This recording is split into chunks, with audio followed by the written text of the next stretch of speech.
नमस्कार, जय माता दी। वीनस एस्ट्रो में आप सभी का स्वागत करती हूँ। आज मैं जो टॉपिक लाई हूँ वो लाई हूँ दशाओं के बारे में। हम सभी सुनते हैं कि हमारी कौन सी दशा चल रही है। जब भी हम अपनी कुंडली दिखाते हैं तो सबसे पहला सवाल यही आता है कि आखिर हमारी कौन सी ग्रह की महादशा चल रही है। महादशा, अब दशाओं के बारे में सबसे पहले हम ये जान लें कि आखिर दशाएं होती कितनी हैं। दशाएं देखिए, मैंने लिखा हुआ है यहाँ पे 5 तरीके की दशाएं होती हैं। महादशा, अंतरदशा, प्रत्यंतर दशा, सूक्ष्म दशा और प्राण दशा। अब इनमें क्या फ़र्क है? महादशा से ही आप समझ सकते हैं कि महा मीन्स बहुत बड़ी दशा। यानी अगर हम सब, यहाँ पे मैंने सब ग्रहों की दशाएं लिखी हुई हैं, जिसमें आप देख सकते हैं कि जो सबसे छोटी महादशा आती है वो सूर्य देव की आती है 6 वर्ष की। उसके बाद जो महादशा सबसे छोटी आती है वो मंगल और केतु की आती है 7-7 वर्ष की। इसी तरीके से ये सीरीज़ इनकी जितनी वर्ष की है वो उतनी ही वर्षों की महादशा हर ग्रह की रहती है। तो अब हम इससे ये पता कर सकते हैं कि हमारी जो महादशाएं होती हैं वो हमारी वर्षों तक चला करती हैं। लेकिन क्या केवल महादशा ही फल देती है? नहीं। अगर महादशा ही फल देगी तो बाकी सारे ग्रह क्या करेंगे? इसीलिए इनके 5 दशाओं में इन्हें बांटा गया। सबसे पहले हम महादशा, जो हमारी बहुत लंबी चलती है, मैंने बताया अभी सालों तक। दूसरे नंबर पे हमारी अंतरदशा आती है। जैसे हम देखते हैं कि गुरु की महादशा चल रही है, अंतर किसका चल रहा है? अंतर हो सकता है चंद्रमा का चल रहा हो, तो चंद्रमा का जो अंतर आएगा, जो अंतर चलता है वो साल या 2 साल का चलता है। साल 2 साल का अंतर चलता है। अब प्रत्यंतर दशा होती है तो साल से भी कम, यानी ये महीनों की चलती है। उससे कम सूक्ष्म दशा होती है। सूक्ष्म दशा दिनों की चलती है। जैसे सूक्ष्म दशा आप समझ लीजिए कि 13-14 दिन की चल रही है। प्राण दशा सिर्फ 1 दिन की चलती है। यानी अब आप सोच सकते हैं कि प्राण दशा तक के प्रिडिक्शंस आप कुंडली से देख सकते हैं। और प्राण दशा हम तब देखते हैं जब किसी का बिल्कुल उसी दिन के बारे में हमें पता करना हो, बहुत बड़ी कोई बात हो, तब हम प्राण दशा तक जाते हैं।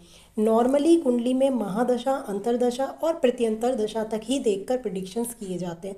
सूक्ष्म दशा और प्राण दशा को बहुत ज़्यादा डीपली रिसर्च के लिए यूज़ किया जाता है। तो आज हम जानेंगे कि हमारे, मैंने जो लिख रखी हैं आप देख ही सकते हैं। सूर्य की जो महादशा होती है वो 6 वर्ष की होती है, चंद्रमा की 10 वर्ष, मंगल की 7 वर्ष, राहु देव की 18 वर्ष, गुरु की 16 वर्ष, शनि की 19 वर्ष, बुध की 17 वर्ष, केतु की 7 वर्ष और शुक्र देव की 20 वर्ष।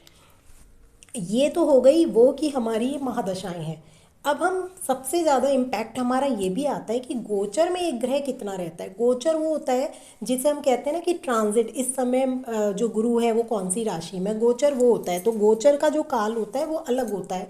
दशाएं तो हम सभी की चल रही हैं, अलग अलग चल रही होंगी, लेकिन गोचर जो चलेगा वो सबका सेम चलेगा। सेम से मतलब है कि अगर गुरु गोचर में इस समय एट प्रेजेंट होता है, किसी इस समय अगर हम गुरुदेव को देखें तो उन्होंने राशि बदली है, परिवर्तन कर लिया है, और वो अब इस समय कहाँ चल रहे हैं ये सभी जानते हैं।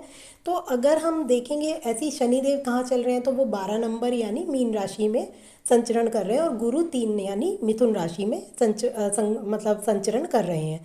तो इसी तरीके से हर ग्रह, अब इनका भी एक टाइम पीरियड होता है कि कौन सा ग्रह कितने वर्ष के लिए। तो अगर हम देखें तो सबसे छोटा समय जो होता है वो 2.25 दिन का चंद्रमा को होता है। चंद्रमा का जो मतलब गोचर काल होता है, यानी वो एक राशि में सिर्फ 2.25 दिन रहता है। इसीलिए कहते हैं कि चंद्रमा से रिलेटेड कोई भी प्रिडिक्शन करना थोड़ा मुश्किल हो जाता है, क्योंकि चंद्रमा हर 2.25 दिन में आपका राशि परिवर्तन कर लेता है। उसके जो आपको इम्पैक्ट मिलते हैं वो हर दिन मिलते हैं। इसलिए कहते हैं ना, आज मन उदास है तो कल एकदम से सही हो गया।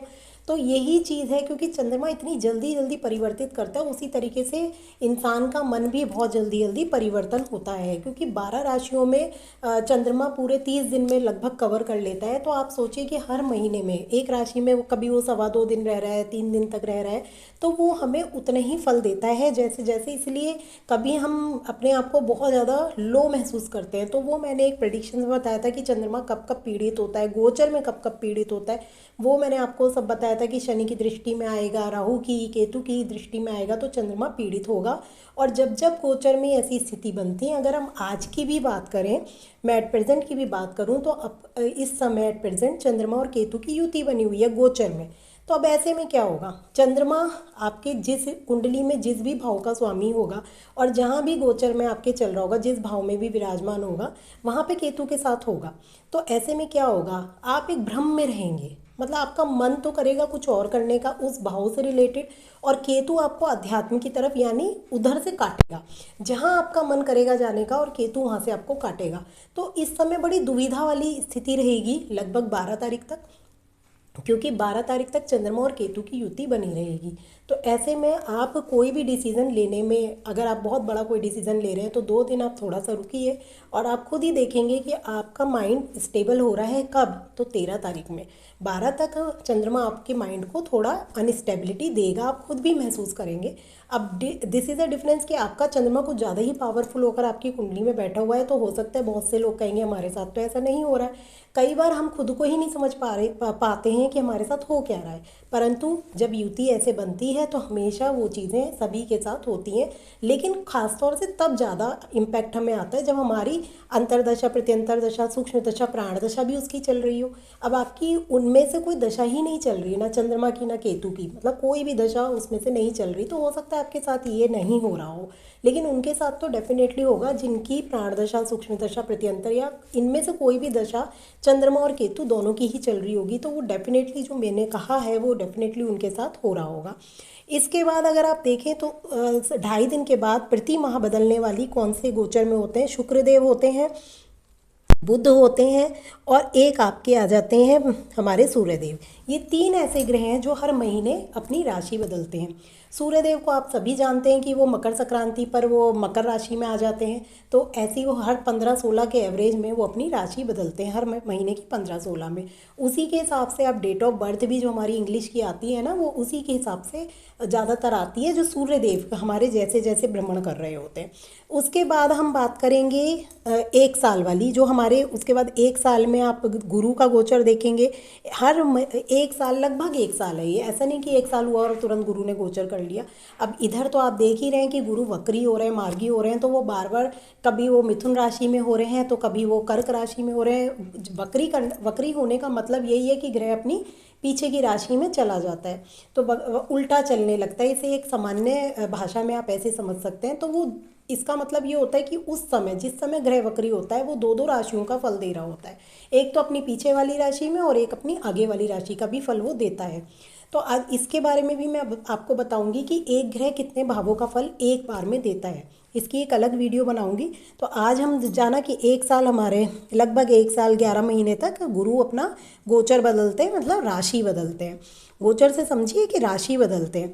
उसके बाद अगर हम सबसे लंबा टाइम देखें तो हमारे राहु केतु कम नहीं, ये 18 महीने तक हमें परेशान करने के लिए एक गोचर में आ जाते हैं।